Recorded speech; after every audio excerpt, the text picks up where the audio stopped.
কিশোর কবি সুকান্ত ভট্টাচার্যের ৭৯তম প্রয়াণ দিবস উপলক্ষে গোপালগঞ্জের কোটালীপাড়ায় শুরু হয়েছে ৩ দিনব্যাপী ১৪তম সুকান্ত মেলা।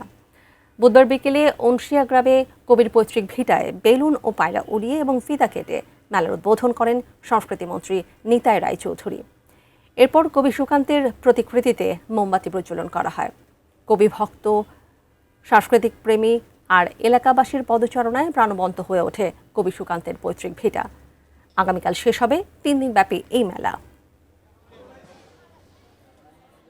সবারই উচিত হলো এই দিনটাকে গুরুত্ব দেওয়া। সুকান্তের যে সংগ্রাম, ত্যাগ এবং তার যে কবিতার যে উপজীব্য, এটা সমস্ত বাঙালিদের মুখে মুখেই আছে।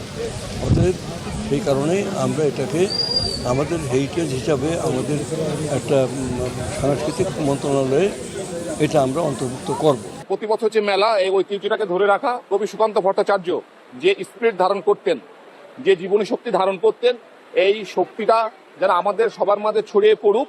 এর মধ্য দিয়ে আমরা দেশকে এবং পৃথিবীকে এগিয়ে নিতে চাই।